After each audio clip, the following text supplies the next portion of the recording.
mga idol. Dalawa yung nahuli natin pero nakawala yung isa mga idol. Nilagay ko dito sa may ilagyanan, lumusot dito sa may lig niya dito.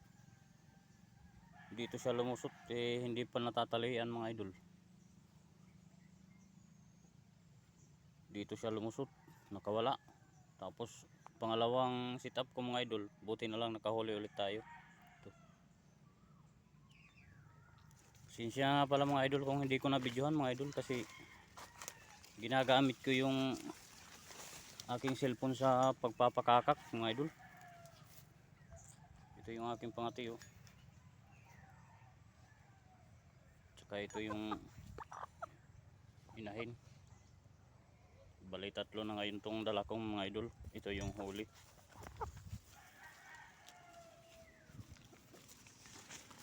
Bata pa mga idol. Yung tahid oh. Yung tahid niya.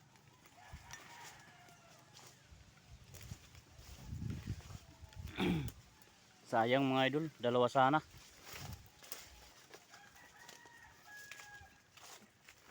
Hindi ko na talian agad kasi yung aking pungsi ay inaayos ko po nung makawala siya. Hindi ko muna siya natalian, pinasok muna siya dito sa lagyanan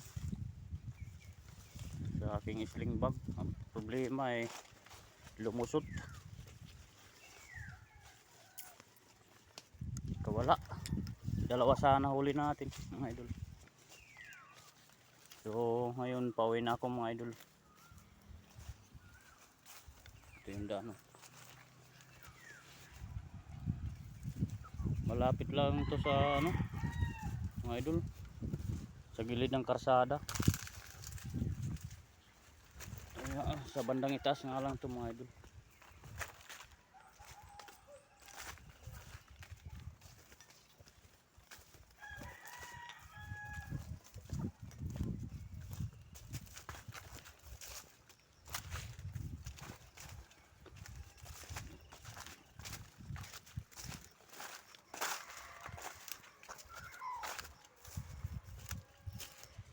Yung pangatlong sit up ko dyan sa taas mga idol, nakita ko dun sa aking pinagtataguan mga idol, kaya hindi sumalpok.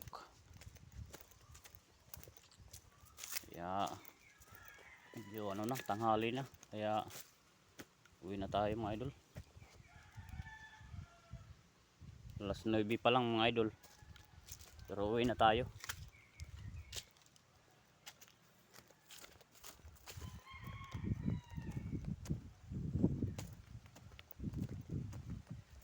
Pala yung ating service mga idol.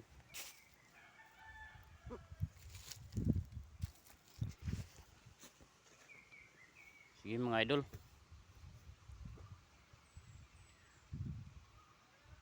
hanggang dito na lang mga idol ang video ko mga idol. Salamat sa panonood mga idol. Sana huwag niyo pong kalimutan mag like, mag subscribe at magpindutin yung notification bell para lagi po kayong updated sa susunod yung mga videos mga idol. Salamat po.